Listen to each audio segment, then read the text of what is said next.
Le bureau des biostimes. Épisode 4.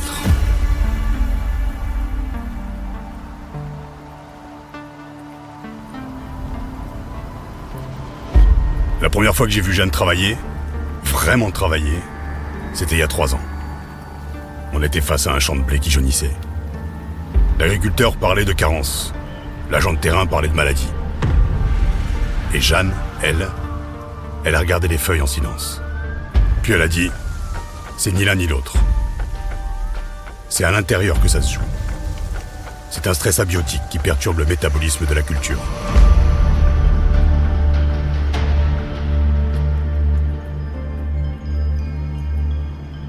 À ce moment-là, j'ai compris. Jeanne voyait plus que ce que je voyais. Elle intégrait plus de paramètres dans son analyse. Regardait plus large et ne s'arrêtait pas à la fertilisation ou au stress biotique. Aujourd'hui, pas d'enquête. On entre dans le labo pour comprendre comment elle fait. Et surtout, qui est vraiment Jeanne quand elle enfile sa blouse. Le labo de Jeanne, c'est un joyeux bordel organisé. Des post-it partout, des graphiques punaisés sur tous les murs, 3 tasses de café à moitié vides, et toujours de la musique dans les oreilles. Parce que, dit-elle, le silence total, ça l'empêche de réfléchir. Un jour, elle m'a expliqué la différence entre ce que je voyais et ce qu'elle voyait, elle. Et croyez-moi, quand Jeanne se lance dans une explication, elle s'emballe. Les yeux qui brillent, les mains qui s'agitent, la passion qui déborde. Quand un agriculteur montre un champ qui va mal, la plupart des gens voient des symptômes. Des feuilles qui jaunissent, qui se recroquevillent.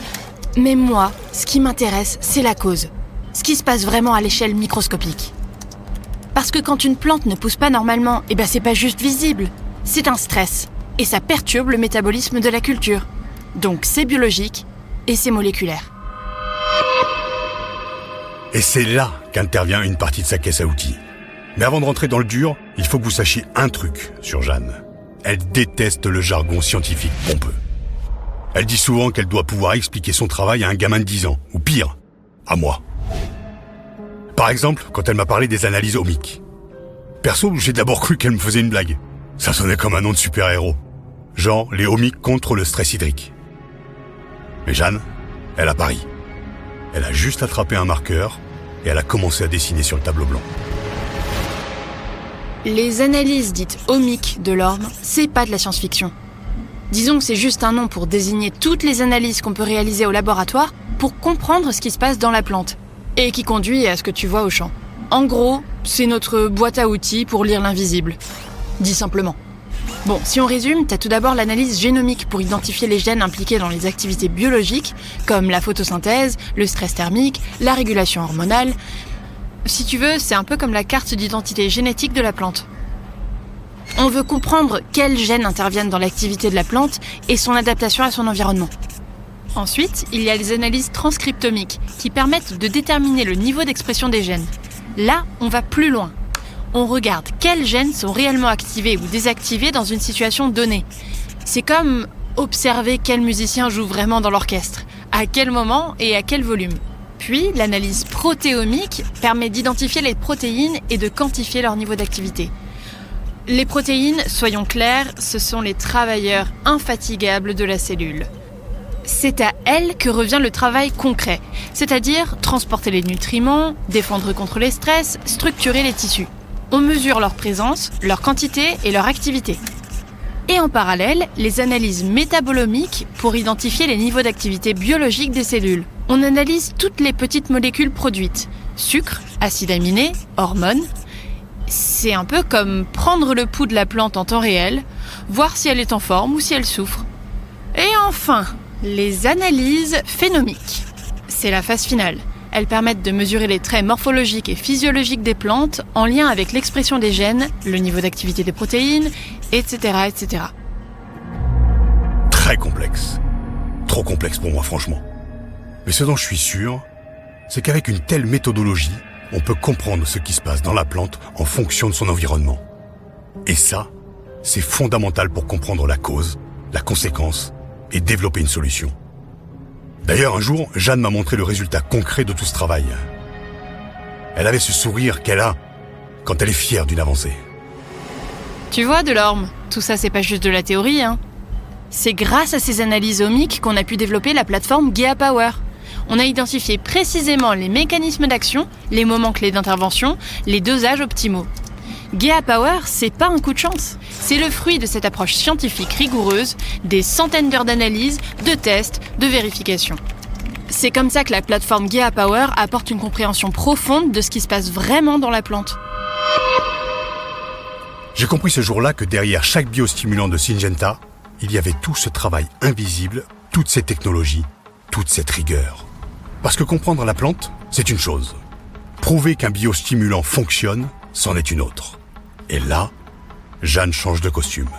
Elle quitte sa blouse, elle enfile ses gants, et elle devient plus pragmatique. Après le labo, il faut bien valider. Pour ça, on a une méthode en 3 actes. D'abord, on valide en conditions contrôlées. Au labo, en serre. On teste la principale fonction du biostimulant. C'est-à-dire, est-ce qu'il améliore vraiment la résistance aux basses températures ? Est-ce qu'il booste l'absorption d'azote ? On mesure comme ça des critères précis dans un environnement maîtrisé. Ensuite, on peut passer aux microparcelles. Là, on va expérimenter en conditions semi-contrôlées. On analyse l'influence de chaque facteur. Le stade d'application, la dose, les conditions météo. On répète les essais plusieurs fois pour générer des données statistiques solides. Et enfin, on teste chez l'agriculteur. En conditions réelles cette fois. Sol réel, climat réel, pratique réelle. C'est là qu'on confirme les performances. Et on identifie les tendances. Dans quelles conditions pédoclimatiques il fonctionne le mieux. 3 niveaux. Du labo au champ et de la théorie à la réalité. Parce qu'une solution n'est jamais validée tant qu'elle n'a pas été confrontée au terrain.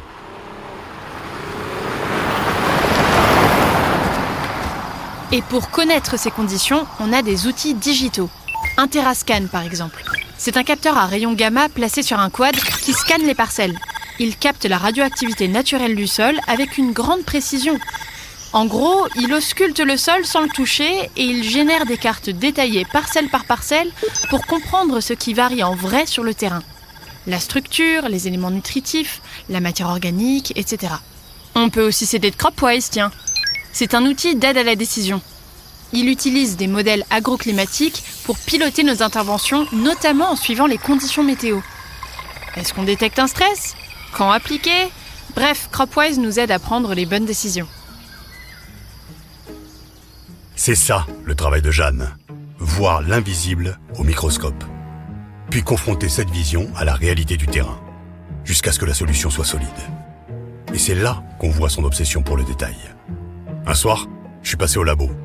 Jeanne était encore là, devant son écran. Les autres étaient partis depuis longtemps. Pas elle. Elle avait ce regard concentré, déterminé. Ce regard qu'elle a quand elle cherche quelque chose. Et je l'ai entendu murmurer. Avoir la réponse, c'est pas suffisant. Il faut qu'elle soit incontestable. Parce que derrière ces chiffres, il y a des agriculteurs, des récoltes, des familles. On n'a pas le droit de se planter.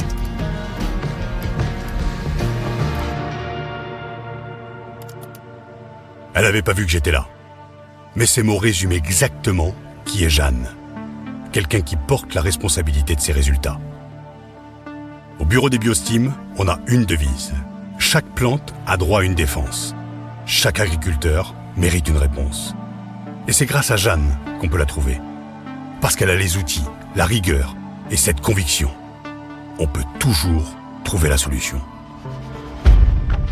Jeanne voit l'invisible et le transforme en solution concrète. C'est pas juste de la science. C'est de la détermination.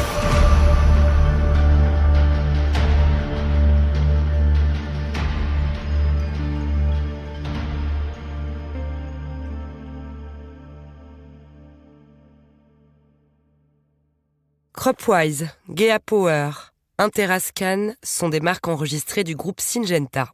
Syngenta France SA, 1228 chemin de Lobby, 31 790 Saint-Sauveur, France. SA au capital de 103 516 413 €, RCS, RSAC, Toulouse, 443 716 832. Numéro de TVA Intracom, FR 11 443 716 832. Agrément MP 02 249. Distribution et application de produits phytopharmaceutiques. Produits destinés à un usage professionnel.